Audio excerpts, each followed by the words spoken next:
మీ ఎలాంటి వ్యాపార ప్రకటనలకైనా వెంటనే మా ఛానల్ సంప్రదించండి. నమస్తే. ఈరోజు మన స్టూడియోలో ప్రముఖ తంత్ర జ్యోతిష్యులు, జ్యోతిషరత్న, జ్యోతిష సామ్రాట్ చింతా రుక్మాన్ గదరావు గారు మనతో ఉన్నారు.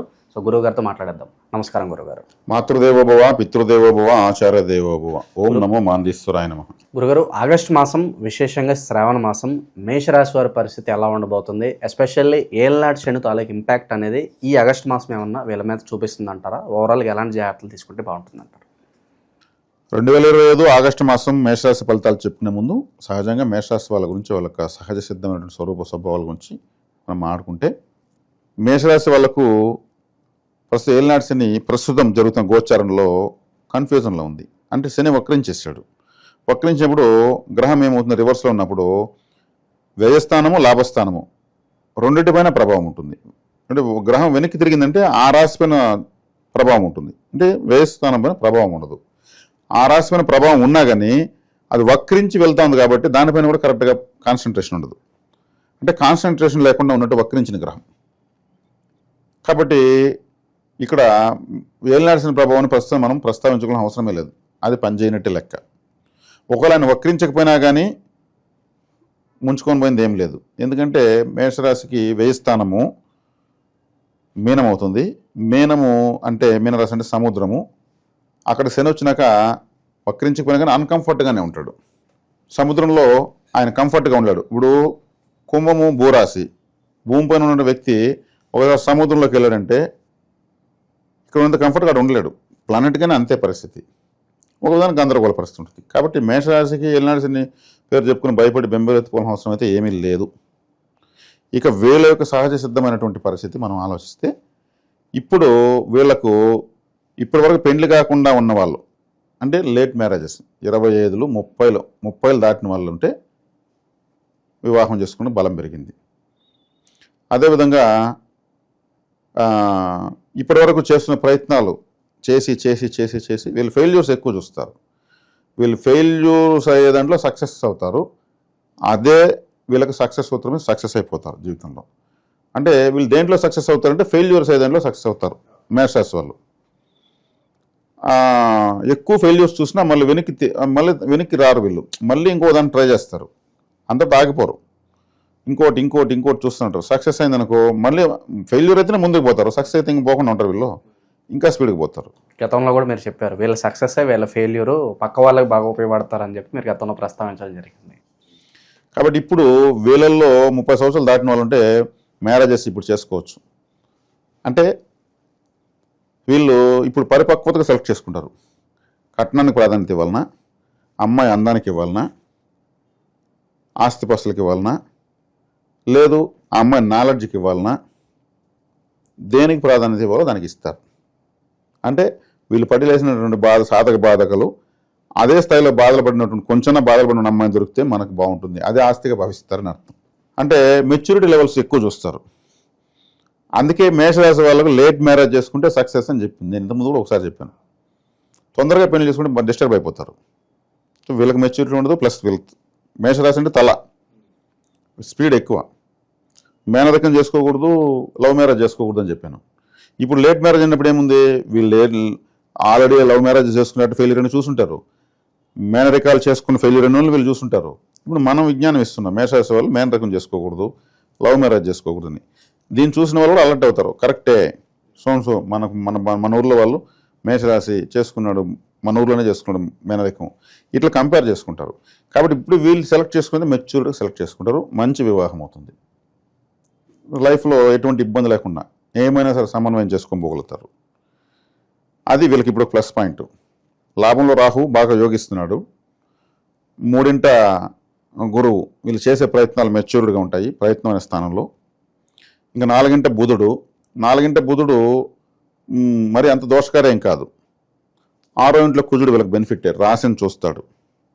8వ చూపుతో రాశిని చూస్తాడు. కాబట్టి బెనిఫిట్ ఇచ్చే తీరుతాడు. కుజుడు అంటే ఇంకా ఎప్పుడు ఎఫర్ట్. ఇంకా ఆయనకి ఫైటింగ్ చేసే తప్పితే, పోరాడేది తప్పితే ఇంక వేరేం తెలియదు కుజుడు. ఆయనకు సోల్జర్, ఆర్మీ చీఫ్ కుజుడు అంటే. ఆర్మీ చీఫ్ ఫ్యాన్ వేసుకొని పడుకుంటాడా? ఎప్పుడు తలకు పని పెడుతూనే ఉంటాడు. కోపము, ఆవేశము, రౌద్రమైన కండ్లు. సైనికుడు ఏం చేస్తాడు? ప్రపంచాన్ని 10 మందికి ఉపయోగపడతాడా? తన ప్రాణాన్ని పణంగా పెట్టి దేశాన్ని కాపాడని చూస్తాడు. మేషరాశి వాళ్ళ పరిస్థితి. కాబట్టి ఇప్పుడు కుజుడు రాశిని చూస్తాడు కాబట్టి తన రాశి వాళ్ళకి బెనిఫిట్ చేసి తీరుతాడు. మొత్తం మీద చూసుకుంటే ఈ పంచమంలో రవి ఉన్నాడు సొంత స్థానంలో. పంచమ స్థానంలో ఉన్నప్పుడు రవి ఉన్నప్పుడు వీళ్ళ తండ్రికి కానీ వీళ్ళకి కానీ చెస్ట్లో పెయిన్ రావడము, హార్ట్ పెయిన్ రావడం లాంటివి ఉండేదానికి అవకాశం ఉంది. ఇప్పుడు వైద్య సేవలు బాగా అందుబాటులోకి వచ్చేసి అడ్వాన్స్ టెక్నాలజీకి వచ్చాయి. దానిపైన భయపడాల్సిన లేదు, ఏదైనా చూసుకుంటే సరిపోతుంది. ఓవరాల్ తీసుకుంటే మేషరాశి వాళ్ళకు ఏలినాడు శని అనేది బూచి చూపించుకొని భయపడాల్సిన అవసరం లేదు. ఒకటి, లాభంలో రాహు మంచోడే, విదేశీ ప్రయాణాలు కూడా యోగిస్తాయి, దూర ప్రాంత ప్రయాణాలు యోగిస్తాయి, కొత్త పరిచయాలు, నెట్వర్క్ సర్కిల్ పెరిగిపోతుంది. ఓకే, ఆ నెట్వర్క్ వీళ్ళకి ఉపయోగపడుతుంది. ఖచ్చితంగా ఉపయోగపడుతుంది. ఇప్పుడు ఈ టైంలో వీళ్ళు లాభం లేనిదే ఆలోచించరు. రాహు లాభంలో ఉన్నాడు కదా, ఫుల్ కమర్షియల్ రాహు. ఏదైనా పని చేస్తే నాకు రూపాయి వస్తుందా లేదా అట్లా పోతుంది పరిస్థితి. కాబట్టి రాహు ఇప్పుడు ఏదన్నా కానీ వీళ్ళకి ఇంకా కూడా 3 సంవత్సరాల పాటు బలంగా ఉన్నాడు రాహు, ఇంకా 3 years పాటు. కాబట్టి ఒక విధంగా సూపర్ టైం స్టార్ట్ అయినట్టే ఎవరికి, మేషరాశి వాళ్ళకు. రాహు 10వ ఇంట్లో కూడా విశేషంగా యోగిస్తాడు. 10, 11లో రాహు అద్భుతంగా యోగిస్తాడు. ఈ సమయం ఇప్పటి నుంచి లెక్కేసుకుని 18 సంవత్సరాలు ఎన్నికెళ్తే వీళ్ళకి అప్పుడు టైం బాగుంటుంది. అప్పుడు రాహు ఇదే ప్లేస్లో ఉన్నాడు. ఒక ప్లేస్లోకి రాహు వస్తే అంతకుముందు 18 సంవత్సరాల ముందు అక్కడికి వచ్చి ఉంటాడని అర్థం. ఇప్పుడు లాభంలో ఉన్నాడు కాబట్టి 18 సంవత్సరాల ముందు వీళ్ళకు అద్భుతంగా ఉంటుంది. కానీ అప్పుడు ఇంత మెచ్యూరిటీ లెవెల్స్ ఉండవు. అందుకు వీళ్ళకి ఏదైనా లేట్గా వస్తేనే మేషరాశి వాళ్ళకు స్టాండర్డ్ లైఫ్ టైం ఉంటుంది. ఇప్పుడు 10 సంవత్సరాలు కష్టపడ్డారు, 10 సంవత్సరాలు నష్టపోయారు, 1 సంవత్సరంలో కూడా వేస్తారు. అంతకు 10 రెట్లుగా ఉంటాయి. ఆలస్యం అమృతం వృషం ఏదో అంటుంటారు. వీళ్ళకి మొత్తం అమృతమే. ఎంత లేట్ అయితే అంత అమృతం వీళ్ళకు, మేషరాశి వాళ్ళకి మాత్రం. ఎందుకంటే వీళ్ళే స్వయంగా ఫిజికల్గా, మెంటల్గా, సామాజికంగా అన్ని రకాలుగా నలగతారు, ఫ్రెష్ అవుతారు. కాబట్టి వీళ్ళకి లేట్ అయిందే మనకు మంచిదనే మంచి రిలాక్సేషన్ బ్రీతింగ్ తీసుకుంటారు. అది వీళ్ళకి హ్యాపీ అవుతుంది. అంచనాలు బాగా వేస్తారు అవతల వాళ్ళని. మేము ఎంతమందిని చూడలేదు ఈ కథలు చెప్పేవాళ్ళు అనుకుంటారు. కాబట్టి వీళ్ళకి వీళ్ళే గురువులు, వీళ్ళకి వీళ్ళే స్టూడెంట్సు, ప్రపంచమే వీళ్ళ గురువు, అన్నీ వీళ్ళు నేర్చుకుంటారు. వీళ్ళు ఇన్ని రోజులు నేర్చుకునేది ఎక్కువ ఉంటుంది వీళ్ళు మేషరాశిలో. అది మంచి స్వభావం కదా. అదే చెప్పింది శ్రీకృష్ణుడు వారు, ఉద్ధరైనాత్మనాత్మనం, నేను నిర్ణయంలో నీకు చావు వచ్చినా కానీ గొప్పదే, ఎదుటివారి సలహాతో నీకు అమృతం వచ్చినా అది తుచ్చమైనది. వీళ్ళు సొంతంగా కష్టపడి తెలుసుకునేదే ఎక్కువ ఉంటుంది. కింద పడినా కూడా ఎలా బౌన్స్ బ్యాక్ అవ్వాలి ఆ విధానం అంతా కూడా తెలుసు. బ్రహ్మాండం తెలుసు. ఓకే, ఎలాంటి వ్యాపారాలు విశేషంగా ఇప్పుడు కలిసి వస్తాయి అంటారు వీళ్ళకి, ఇన్ కేసు ఏదైనా స్టార్ట్ చేయాలంటే కనుక? వీళ్ళు స్వతహాగా ఏం చేసుకున్నా సక్సెస్ అవుతారు. ఫస్ట్ పాయింట్, ఏం చేసుకున్నా వీళ్ళు చిత్తు కాగితాలు ఏరుకోనిలే, చెత్తతో కరెంట్ తయారు చేసేయాలని కనుక్కుంటారు. అవి చిత్తు కాగితాలు కాదు, దాంతో కరెంట్ తయారు చేయొచ్చు, ఎరువు తయారు చేయొచ్చు, ఫర్టిలైజర్ తయారు చేసి కనుక్కుంటారు. దాంట్లో ఆనందం ఉంటుంది. వీళ్ళు ఇంకొకటి చోటకి వెళితే ఆడ వీళ్ళ అదృష్టం బాగలేకుండా వీళ్ళు ఏం చేస్తారు, సలహా ఇస్తారు, ఈ సంస్థ బాగుండాలి అని సలహా ఇవ్వడము, ఆడ ఇంకో 10 మందికి ఉపయోగపడము. వీళ్ళ పని వీళ్ళు చూసుకోరు. అది కంపెనీలకు ఇబ్బంది అయిందనుకోండి, ఏమవుతుంది, ఇంకో కంపెనీ మారాల్సి వస్తుంది. మార్పులు జరుగుతూనే ఉంటాయి. వీళ్ళు సొంతంగా చేసుకుంటే లాభమో నష్టమో వీళ్ళ బాధ వీళ్ళది. ఫైనల్గా వన్ ఫైన్ డే ఎక్కువ ఆంటర్‌ప్రెన్యూర్స్ మేషరాశిలో ఉంటారు. అంటే వాళ్ళు పడి లేసి అన్ని కనుక్కునేసి, అంటే ఒక ప్రాజెక్ట్తో వీళ్ళు గమ్మునే ఉంటారు. వీళ్ళకి ఎప్పుడు ఒక ప్రాజెక్టు ఫెయిల్యూర్, నష్టాలే జరిగిన 4 ప్రాజెక్టులు చూస్తారు వీళ్ళు. 4 కావాలి. ఇప్పుడు కనీసం మినిమం 4 ఉంటే ఒక పని ఉన్నట్టు వీళ్ళకు. 4 పనులు వీళ్ళకుంటే ఒక పని ఉన్నట్టే. అంటే 10 పనులు ఉంటే 40 పనులు ఆలోచించాలి. అడగపోయిన సలహా ఇస్తారు, నువ్వు ఇలా చేసుకో బాగుంటావు అంటారు. ఎవరు చెప్తారు? ఈరోజు చెప్పేవాళ్ళు లేకుండా చెడిపోతూ ఉంటామంటే వీళ్ళు చెప్పిస్తారు. ఆడ వీళ్ళకి తిట్లు వచ్చినా కానీ మనం ఏం చేద్దాం, నీ కర్మ, చెప్పినావు నీ ఇష్టం అంటారు. అది మంచి క్వాలిటీ. అది బై బర్త్ వచ్చిందనమాట వీళ్ళకు. ఇప్పుడు ప్రజెంట్ అయితే బాగుంది. ఏలినాడ్స్ని అడ్డం పెట్టుకునే అవసరమే లేదు. అటు ప్లానెట్టే కన్ఫ్యూజన్లు ఉంటే వీళ్ళని ఏం చేస్తుంది? చివరిగా వైవాహిక జీవితం ఎలా ఉంటుందంటారు? 3వ వ్యక్తి ఇన్వాల్వ్మెంట్ ద్వారా ఏదన్నా డిస్టర్బెన్సెస్ వచ్చే అవకాశాలు అని కనిపిస్తున్నాయి. వైవాహిక జీవితం వీళ్ళు లేటుగా చేసుకున్నా, తొందరగా చేసుకున్నారంటే, తొందరగా చేసుకుంటే ఇబ్బంది పడతారు, లేటుగా చేసుకుంటాడు కొంత ఇబ్బంది ఉంది. ఎందుకంటే వీళ్ళ ఆలోచనలు, ఐడియాలజీలంతా కూడా ఇంకా ఇమీడియట్ జీవిత భాగస్వామ్యం పని కదా పనిచేస్తాయి. మీరు నా ఎదురుగా ఉన్నారండి, నేను ఇమీడియట్ ప్రభావితం చూపిస్తున్నా, నా మాట మీకే చెప్తున్నా. ఇలాగే జీవిత భాగస్వామ్యం వస్తుంది. వీళ్ళ ఐడియాలజీ అంతా కూడా ఆమె పైన చేస్తారు. ఆమె కానీ ఇంత కెపాసిటీ లేదనుకో బెంబేలు ఎత్తిపోతుంది. దీన్ని హ్యాండిల్ చేసే అంత మెచ్యూరిటీ లేకపోతే ఇబ్బంది అంటారు. ఇబ్బంది. వీళ్ళు నాలెడ్జ్ ఎక్కువ ఉంటుంది అనుకుందాం, లేట్గా మ్యారేజ్లో నాలెడ్జ్ ఎక్కువ ఉంటుంది. అప్పుడు వీళ్ళు ఏం చేస్తారు, అక్కడ వీళ్ళు మాస్టర్, ఆమె స్టూడెంట్, ఒక్కోసారి అర్థం కాకపోతే అక్కడ వీళ్ళు కొంచెం పోవాలి. అట్లాంటి చోట్ల మాత్రం ఇబ్బందులు వచ్చేస్తాయి. ఇవన్నీ తెలుసు, ఎన్నో బాధలు పడినాను అన్నీ నేను చెప్తే నాకు అవసరం అంటారు. ఇన్ని బాధలు జీవిత భాగం పడాల్సిన అవసరం లేదు కదా, వాళ్ళు ఏదో కనిపించి ఇచ్చేస్తుంటారు.